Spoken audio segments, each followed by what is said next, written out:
This is Play-by-Playcast, Is that faster than a Greyhound? the podcast about play-by-play guys, for play-by-play guys, by, I'm told, a play-by-play guy. It's a bold strategy, Cotton. Let's see if it pays off for him. Now here's the host of Play-by-Playcast, Tom Bodette. Wait, the Motel 6 guy? We'll leave the light on for you. No, Joel Godet. Joe Godet. Joel with an L.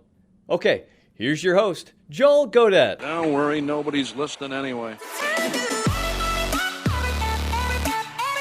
It's a full year of Play-by-Playcast now, episode 52. Thanks as always for clicking subscribe or download, joining us here again on a Friday morning. My name, of course, is Joel Godet. I'm the radio and television play-by-play voice of the Ball State University Cardinals. And this is Play-by-Playcast, the podcast about play-by-play guys for play-by-play guys, hosted by a play-by-play guy. As always, you can find us on social media. You can hit us up on Twitter at PXPcast. You can find myself on Twitter as well. I'm at Joel Godet, JoelGodett. And also, if you get a second here, give us a rating or a review if you get the chance. If you enjoy the podcast, if you like the podcast, give us a rating and or a review on iTunes. It takes like 5 seconds.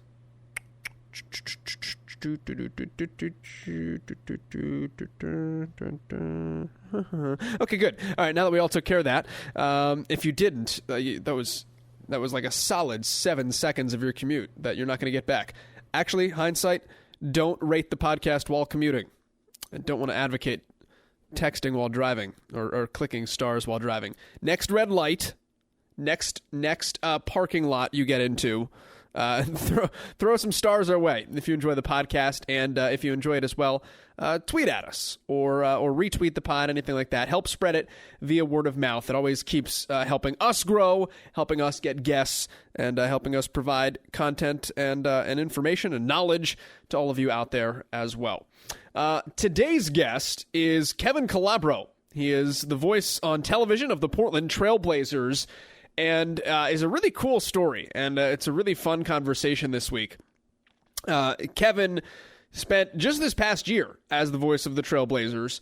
Before that, for about a decade, lived in the Pacific Northwest, based out of Seattle, did some Pac-12 network work, and did some NBA on ESPN, and did NBA on ESPN Radio. He did the NBA Finals on ESPN Radio, and then previous to that, about 2 decades as the voice of the Seattle Supersonics.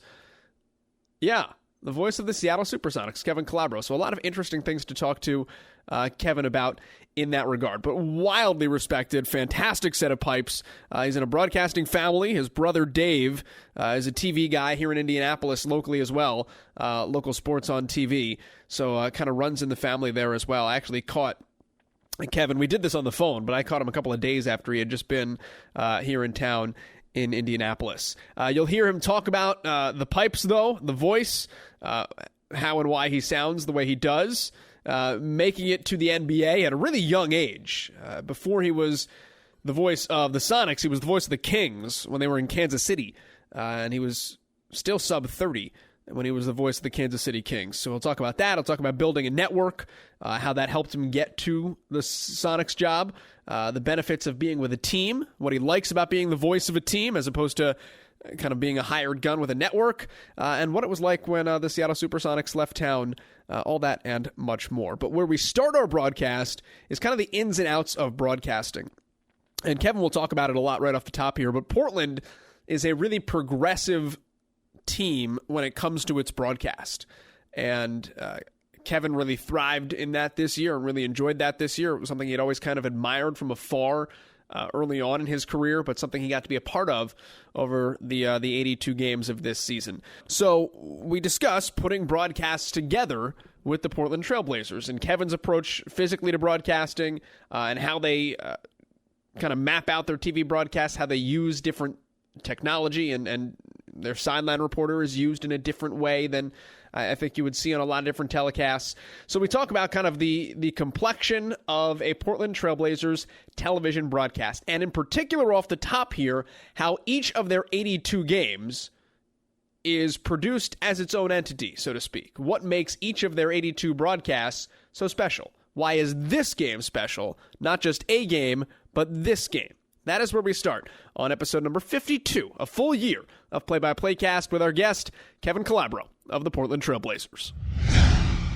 It's a lot like a soap opera for people at home. What I try to, continually remind myself is that folks are watching there are some folks that will watch every one of these games.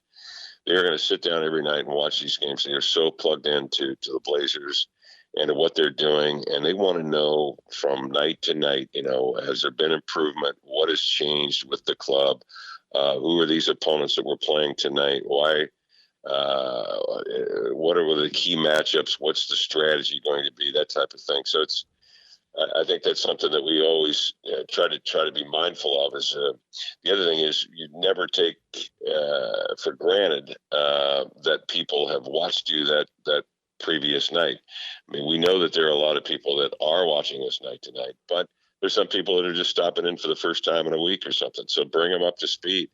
So you have to do all of that. I think within the course of a broadcast. But what we do ordinarily is every game at noon, we'll get on a conference call and we'll spend about 45 minutes just batting around story ideas and impressions of the club and so forth. And we will do that on the road as well. As a production team, we'll meet in the lobby usually at about noon or so forth. And that's just before we'll go to a shoot around and we'll, take in the practice and watch the players, talk to the coaches afterwards. So that, you've come to the broadcast with some stories, some anecdotes and so forth, as well as the raw data that you can get from Elias News Service and from your notes supplied by each club and so forth, and an accumulation of notes and so forth.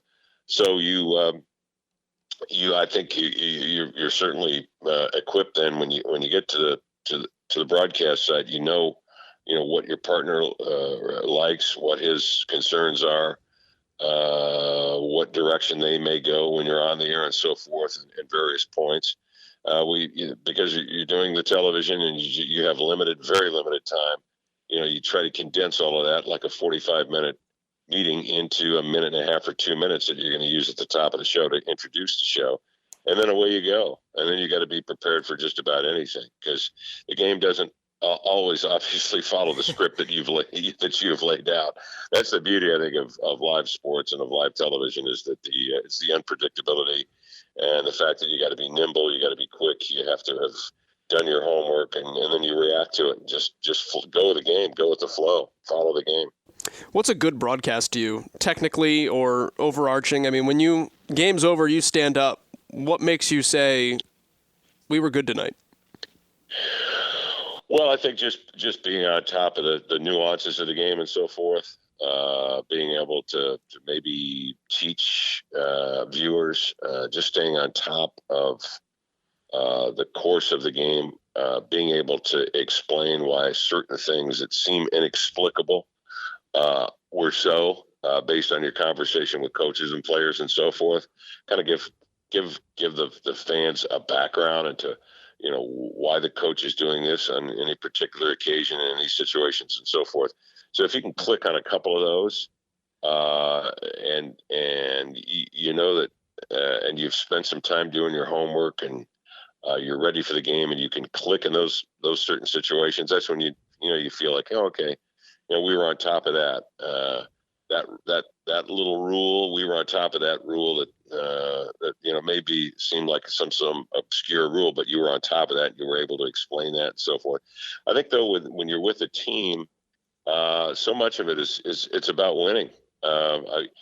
Because you become so emotionally involved and you've got so much currency in the team emotionally that when they win, that's when I feel like, we've had a successful broadcast.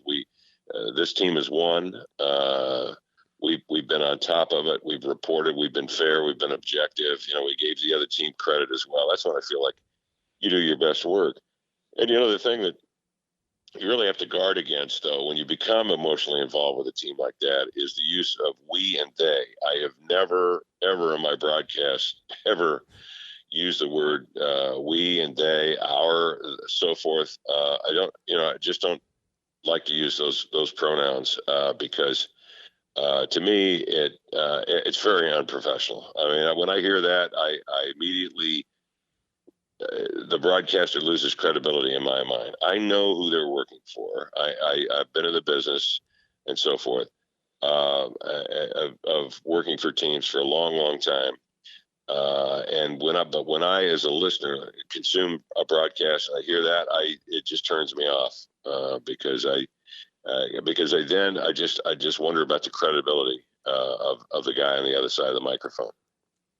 If I can go back, you mentioned shoot-arounds too, and going and kind of the production side of that and what you guys are looking for and talking about and that side of things.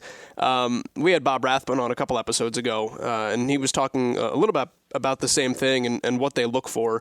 Can you dive a little bit more into what you're looking for when you go to practices or shoot-arounds, what you're trying to glean, and the questions that are important to you to have answered when you walk out of there at the end of it? Well, first of all, who's upright? The first Fair. thing you do is you go and you do a body count. Anybody missing? Who's sitting out? Why are they sitting out? And, of course, teams are really testy about the revealing injuries for a number of reasons. But at least you can report to your audience that Joe Smith didn't participate in shoot-around today because the club says he's got a sore right knee, may not be playing tonight, and then Joe Smith shows up and now he's playing. So, that's a story. I think that's first and foremost is just you do a count, you make sure everybody's accountable, everybody is out on the floor. If they're not out on the floor, then why not? That's the first question you have, of course, when they come off the floor. If you can, and because it's becoming increasingly tougher now to talk to players after a shoot-around. Some clubs prefer that their athletes be interviewed immediately after a shoot-around the day of the game. Some clubs, like the Blazers, opt to open up their locker room before the game rather than have their players handle questions at a shoot-around. So it just depends on what the players at the beginning of the year voted upon. So in terms of the content, that's what we try to reach out for. And then if you can corner an assistant coach, you ask them about the scouting report on Team X, Utah Jazz. Give me the top 3 challenges that the Utah Jazz present. Keep it simple and allow the coaches to give you as much knowledge as they possibly can, but only by feeding them just some very brief questions about the challenges presented by the opponents. That always seems to be the best method, I think, that we've got. And then if you get a specific question about an opposing player or the matchup or how to play him, how to adjust or so forth, you can ask them that question. A lot of coaches will opt not to give you that information, but sometimes you'll get a couple of gems on that. And then that's something you can use during the broadcast is, they want to play the right hand of Gordie Hayward and take the right hand away and force him to go left. Have they done that to this point? They haven't. Well, why haven't they? Or how do they defend the pick and roll? Do they go over the pick? Do they go under the pick? Who are they defending? Is he a good shooter? Is he a non-shooter? Is he guys trying to get to the rim and so forth? So you have to know your personnel extremely well in both clubs, and the tendencies, and assistant coaches can be a wealth of knowledge. Now, why the assistant coach? Because the head coach will give you that information, but I think he's so belabored with other stuff, other issues and so forth, and just the media crush that sometimes you're better off wandering over there and talking to the assistant coach. And a lot of times the head coaches will give the assistant coaches the okay to talk to media, particularly local media, if you're representing the team. So I think those are just a couple of things that we try to do anyway when we show up at a practice. I don't know if script is the right word, but do you script in your mind how you want to attack getting some of that information out there from the get-go?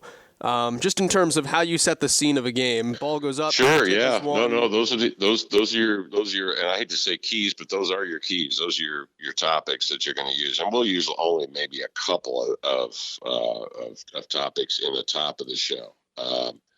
And again, that's agreed upon between me, our analysts, our sideline reporter, our producer, the day of in our meeting, at our 12 o'clock meeting. We'll decide, all right, here are our top 2, here are our top 3 And we do that obviously on the television side so that we can come up with some video to support that. So I essentially am just a traffic cop on the television side. So I'm just going to kind of lay it out briefly, a couple of lines, turn it over to my analyst who then will carry it. TV is an analyst medium, and I keep that in mind. And so your call should be short, succinct, to the point, and allow the analyst to get in and get out and kind of do his thing. But that's what we do on the television side in the top 2 minutes. And then once you get on the air, once the ball's in the air, then I think you can make, a couple of comments about and maybe get into depth a little further on the matchup and the mechanics of the game and so forth. And then, like I say, you kind of let the game take you where it takes you. What's your approach in terms of how much you talk and when to talk and setting up the analyst the right way and finding and striking that right balance between your voice, his voice, and no voice? Yeah, that's a good one. Because I've been doing radio now on ESPN Radio. I've been doing that since, I've been working for them since 2001, had been working for them in and out. And because we did a simulcast with the Sonics for 21 seasons, I've kind of had to learn since the Sonics left town in 2008. I've kind of had to relearn how to do the TV play-by-play, and less is more, as they say. You obviously want to be on top of the big calls, the big plays. You got to constantly remind yourself, folks at home can see this. With the simulcast, they just let me go. That's the way people just got to a point here. And we did the simulcast for 15 of my 21 seasons here in Seattle. The fans just got to a point where they recognize, hey, this is going to be a radio call on TV, but we like it. They love the fact that we were doing that. It was not uncommon. When you go back, 20 or so years, Chick Hearn did it for years in Los Angeles, and he's the one that kind of popularized that. He used to do it in Phoenix with Al McCoy. They used to do it in Utah with Hot Rod Hundley. So it has been done in the past in several markets. And I think a lot of the reason that they've split those up is because they wanted to sell, teams looking for revenue streams wanted to sell radio only and TV only separate of one another. So they did that in a number of cases. In fact, that's why they broke it up in Seattle eventually, back in 2004, I think it was. So that's the one thing that I've got to constantly remind myself is, hey, it's a television call. Less is more. People can see it. Try to add that next level, though. What's the next level? Notice something about the play that maybe folks aren't watching, because a lot of times play-by-play guy, and most of the time, and I do it myself, you keep your eye on the ball while the analyst is looking at everything off the ball. They're looking at the 9 other guys. You are basically watching the ball to see where the ball's going. Will the ball be scored? Will the ball be stolen? And so forth. You're kind of basketball centric when you're doing the game as a play-by-play guy, and the analyst is looking at all the stuff off the ball and wants to bring that to the viewer's attention. So that was, I think, the biggest thing when I began to do the TV for the Portland Trailblazers. And the number of times, even if there is a big call, just lay out. Let's hear the crowd noise. I use that. I think you need to do that even in radio, particularly on radio. I don't think it's done enough. Allow the crowd noise to carry you. Allow the crowd to tell the story to your audience, and ride that wave a little bit. Lay out a little bit. And let's hear the crowd. Let's hear some noise. Get an idea of what's going on in the building, how that building is shaking and rocking when there's a big play. Or if the opponents make a big play themselves, you can hear the air come out of the building. You can hear the fans sigh. That's always good too, to use that to your advantage. So I'd like to do that a lot on radio and on TV. How do you negotiate with yourself in terms of still calling the play and still being able to hit the notes of the play, while at the same time also having that ability to lay out and not being too minimalist, I guess, if that makes sense? Yeah, well, you have to be minimalist because unlike radio, you don't really need to tell folks where the ball is on the floor. Sure. They obviously can see that. So that's a tough one. And you want to be unique, I think, too, in your description of the play and so forth. You can't help but describe what fans are seeing, but I think I think you give the fans some idea of your personality and what you like and your dislikes and your knowledge of the game just by the sparse language that you use during the course of a game.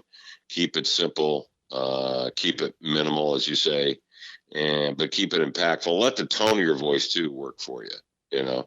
If you've got a big voice, let it work for you. Drive it and then back off a little bit. Maybe whisper a little bit sometimes. It can be 82 games. You can get yourself into a rut, and that's why I think it's important for. I think every other game. I don't make it a point to after every game break down my broadcast. A lot of guys do. A lot of guys will watch their stuff, listen to their stuff, and so forth. I like to give it maybe. I'll go back every 4 or 5 games and watch a game, watch a broadcast or something, just to kind of get an idea of all right. Maybe a little more here, maybe a little less there, but otherwise, I don't try to be too analytical about what I'm doing. What do you watch when you do go back? What are you looking for? Well, all the stuff we just talked about. Okay. Did you tell the story? Did you talk too much? Did you allow your analysts to get in and get out? Did you feed your analysts some good questions? Did you tee them up? Did you get your sideline reporter involved? Did you talk to the picture? Did you follow the picture? Did the director follow you? Those types of things. What drives me nuts sometimes about the television is that you'll have an analyst talking about a topic and your director doesn't seem to be listening. They're off. The pictures don't match the script. Or vice versa, maybe the announcer's talking about some other issue while something's going on the floor and your director's on it and he's following the story on the real story on the floor and your announcer's talking about where they went out to dinner last night or something. So, those are the kinds of things you really have to be attentive to. That's why I use 2 monitors in front of me. It was interesting. The first month I was doing the Blazers, I got caught a couple of times and that's the other thing, you kind of get used to the coach where he stations himself on the floor because we do it courtside. Our coach sometimes has stationed himself right in front of us. So he would kneel in front of us, but a big play or something happened on the floor, he'd pop up and suddenly you're blocked. You're blocked. And there's this, this sudden halting speech of your play-by-play guy who doesn't see the play. The guy didn't, if you're at home, you're going, well, the guy either not paying attention, doesn't know what he's talking about, or he didn't see the play, because the coach has popped up or a player's gotten away. So I used 2 monitors. After about a week of that, I thought, no, I'm not missing another call. This is ridiculous. So we had 2 monitors. I've got 2 monitors in front of me, and a lot of times I will call most of the game, I'd say 60% of the game off the monitors because I've got coaches, players, and so forth running out in front of me. That's the other thing that I think when you're doing TV, you really have to be attentive to that. Is constantly check the monitor to see, what your director's giving you and what the picture looks like. How long has your voice sounded like this, and how much work has gone into it? Well, I've just been blessed with good pipes, I guess. I think that my training on radio has helped a great deal. I've done just about everything you can do on radio. I've done talk shows. I've been an overnight disc jockey. I've been a play-by-play announcer. I've done news. I've done spot news.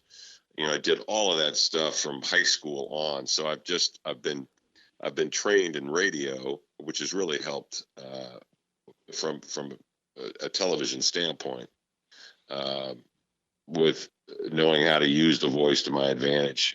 But I think you're kind of blessed with what you have. But there've been any number of guys who didn't have the classic big pipes type sound who've made a great living and are on national TV, on national radio, and do a real nice job.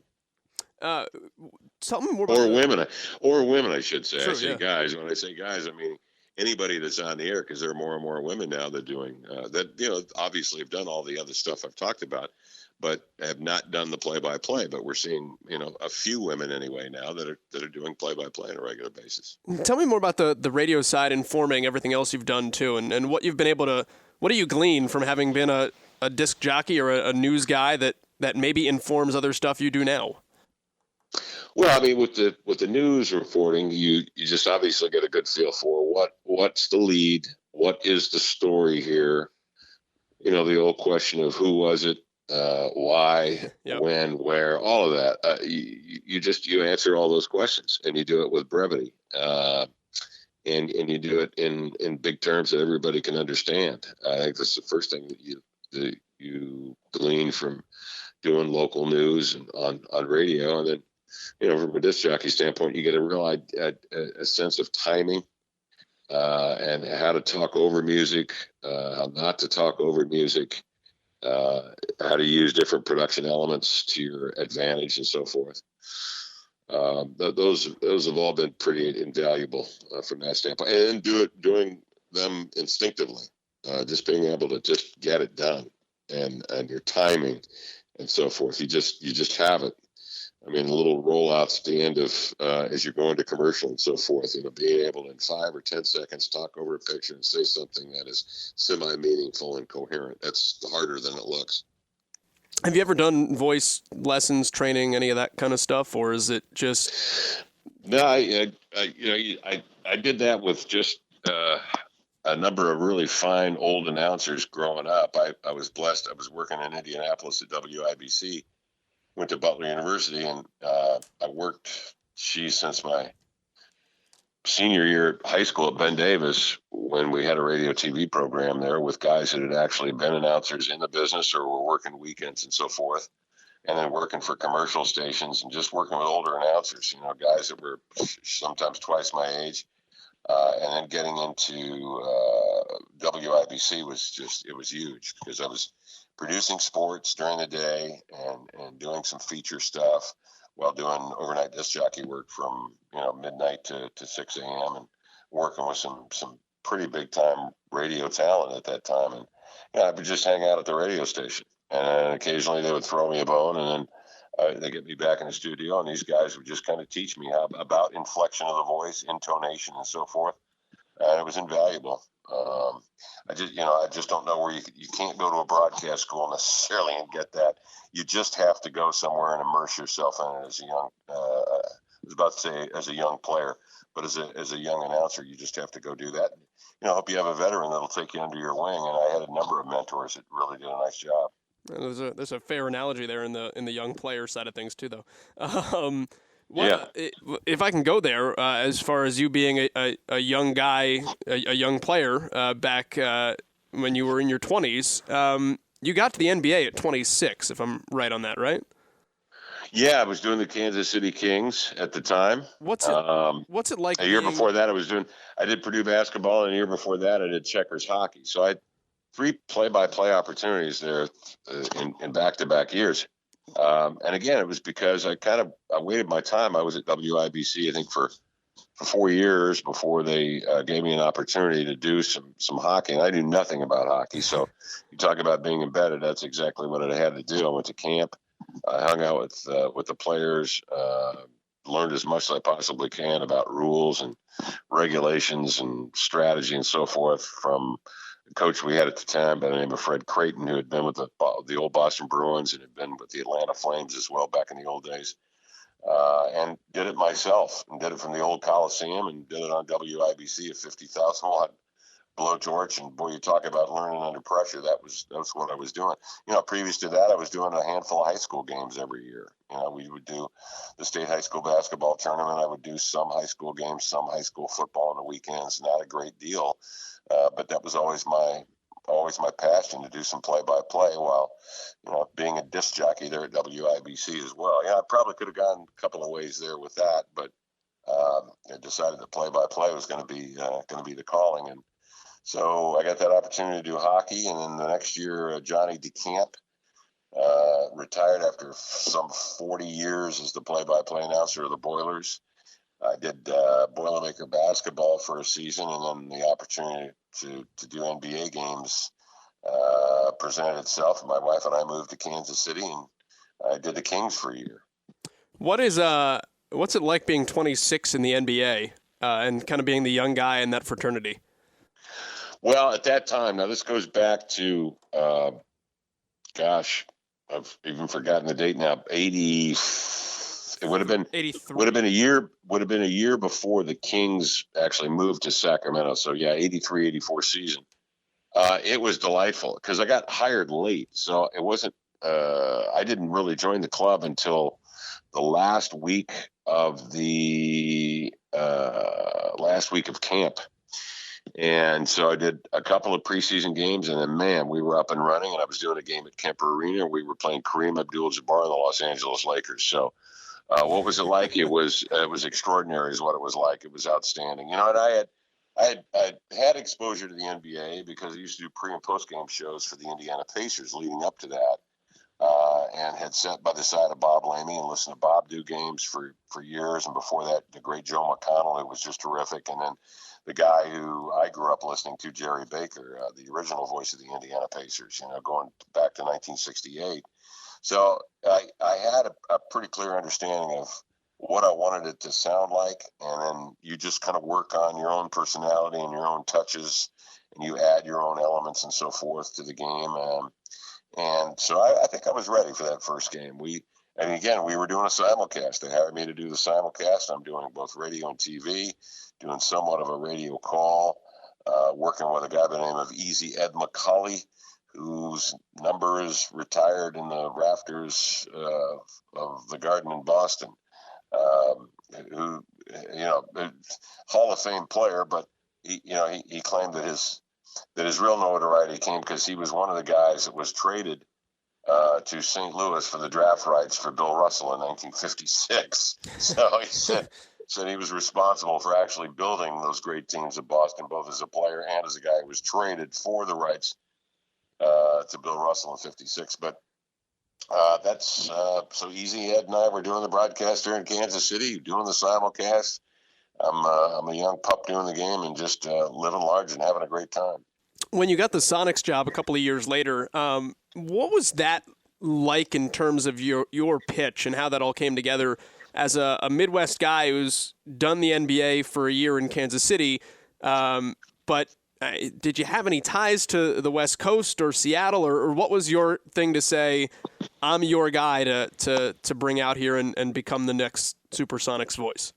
Yeah, well, my entree into the league was so the assistant general manager in Indianapolis was a fellow by the name of Bob Whitsitt, who recognized me. And I didn't know Bob well, but I knew him well enough. And, we talked basketball and so forth. And he was a young executive on the rise, and we're essentially the same age, I think a year or two difference.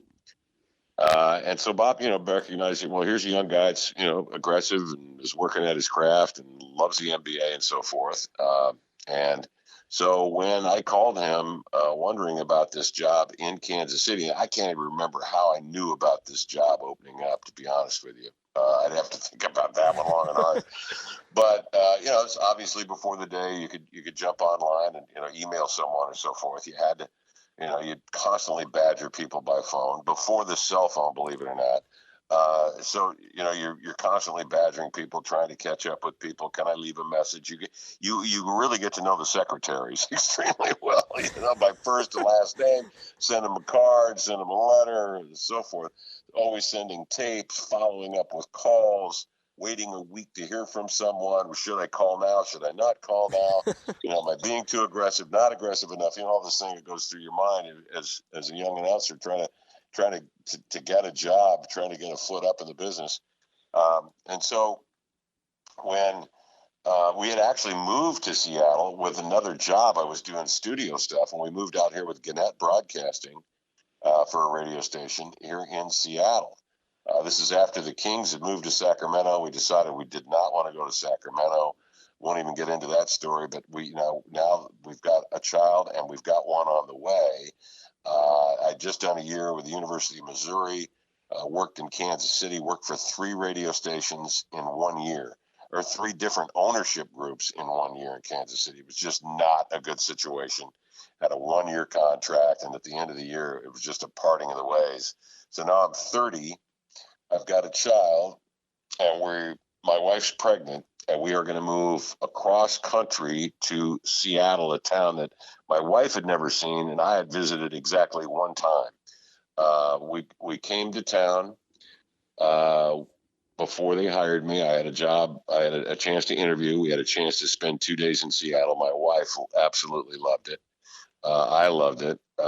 We decided that we would give the West Coast a try, and if it didn't work out, we could always move back to the Midwest.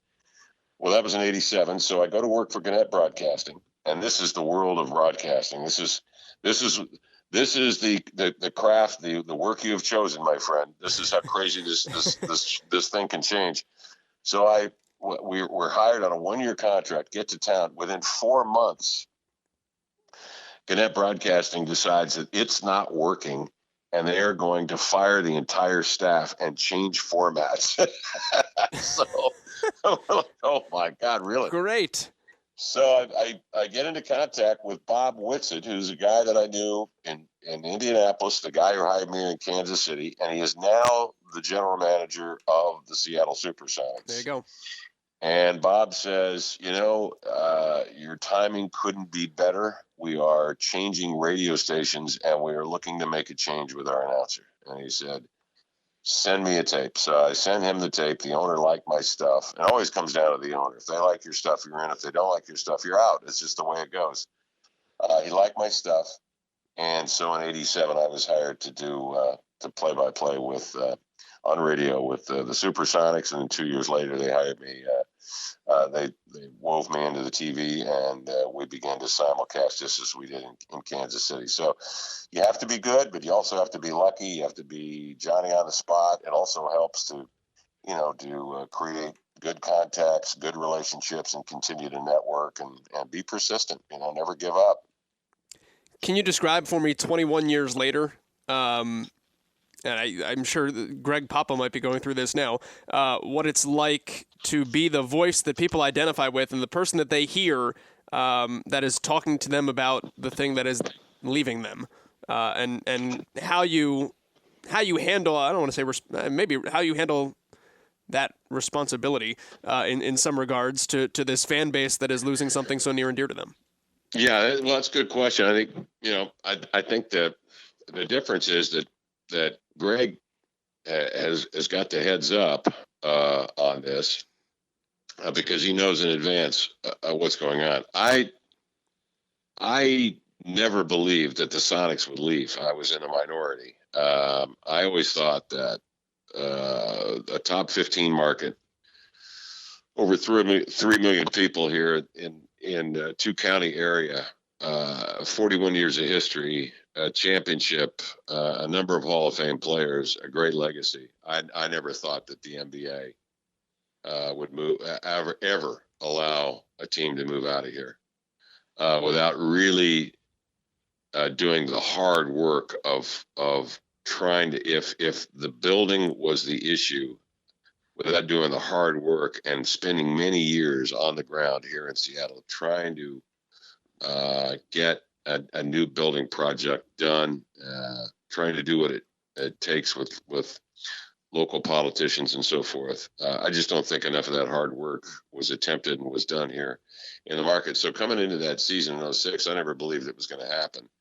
And then, of course, the ownership group then, Clay Bennett out of Oklahoma City, made it abundantly clear that he wouldn't any longer take losses. We knew that the club only had 2 years left on the lease in Seattle. A binding legal agreement, a lease, I never thought could be broken. But Bennett, was bold, and he took the city. He was calculating, and he took the city to court, and the city buckled because they had very poor leadership. And off they went. And that happened in a period of about 6 months. All of that went down in a period of 6 months. The league did nothing to prevent it. The commissioner at the time, David Stern,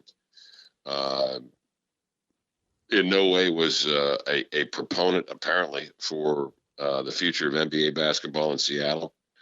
actions speak louder than words, and off they went to Oklahoma City. I was in the final year of my contract, which meant I wasn't beholden to Oklahoma City, didn't have to move on.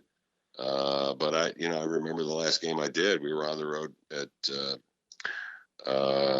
we were in San Antonio, and I remember just being on the air and saying, if this is, the last time we speak to you as broadcasters of the Seattle Supersonics, it's been a great 21 seasons, and thanks for your support over the years and so forth. But it was also made clear to us, by management too, that we'd be better off on the air, not breaking that down, not getting involved in the issues and so forth. And so that was very difficult to do that, to discipline yourself and not get into the issues of, should they move, should they not move?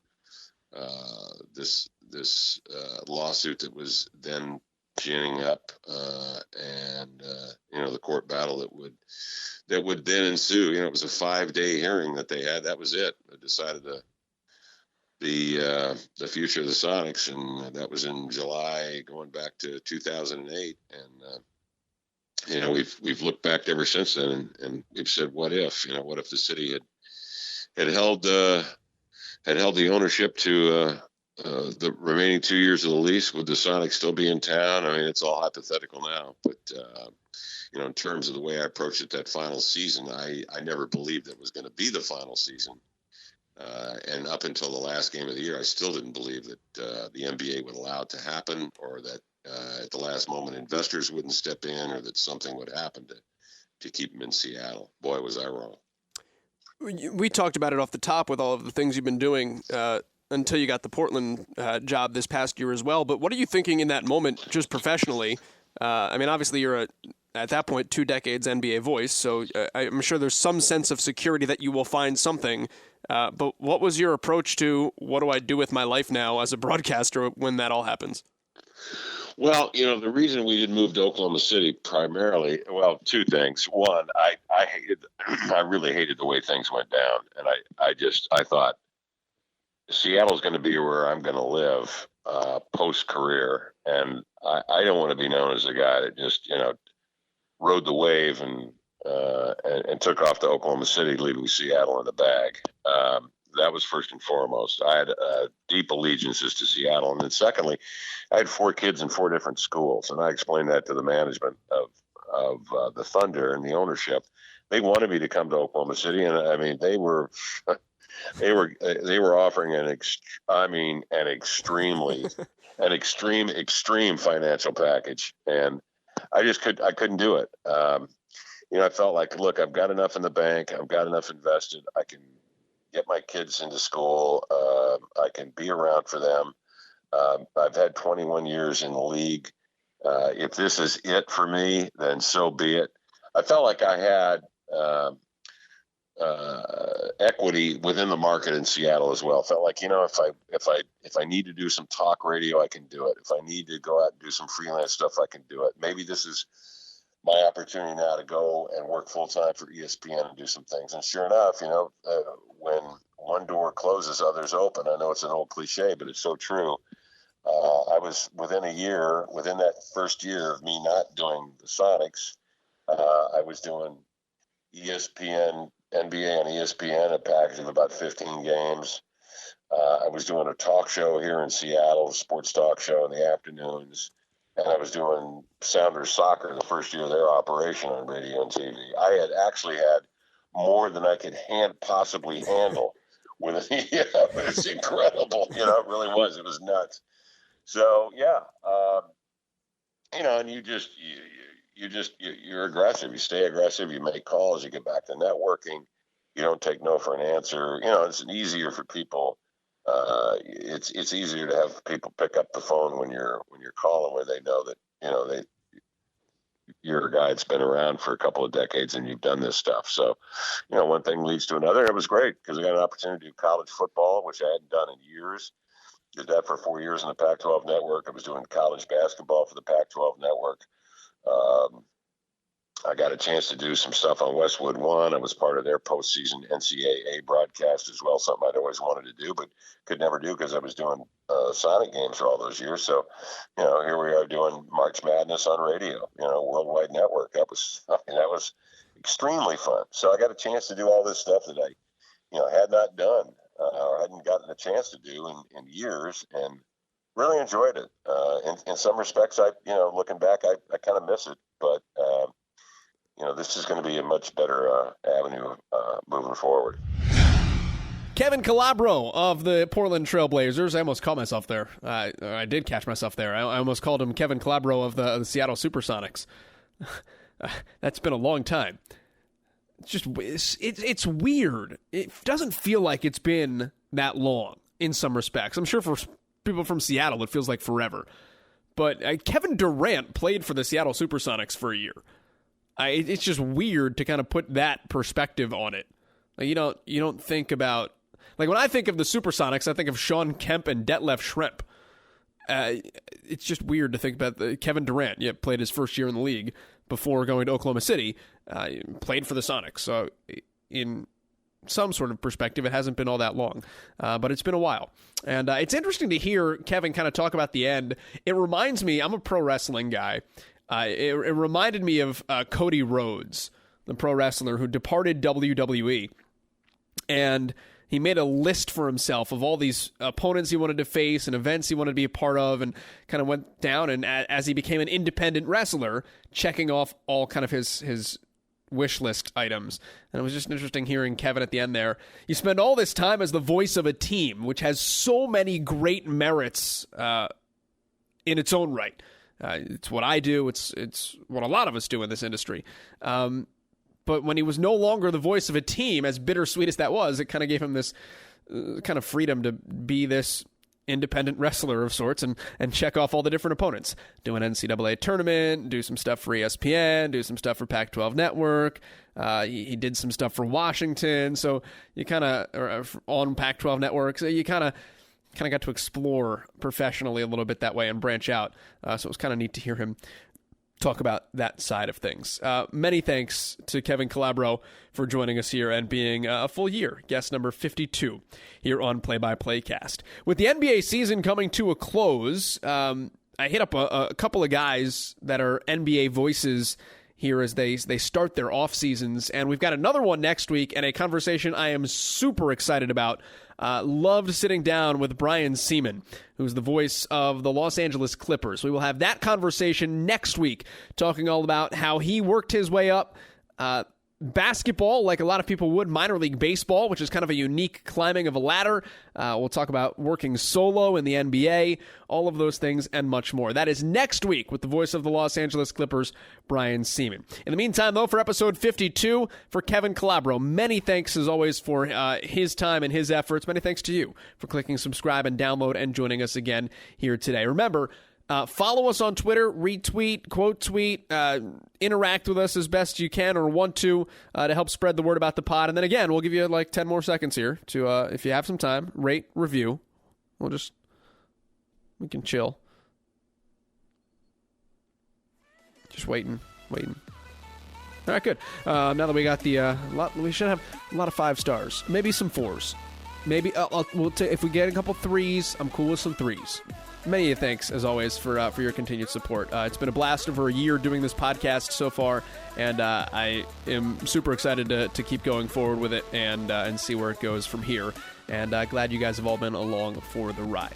In the meantime, 52 episodes, 1 full year in the books. Hit it, Marshmallow. For Kevin Calabro, I'm Joel Godette. Brian Seaman next week, right here on PXPcast. We're out.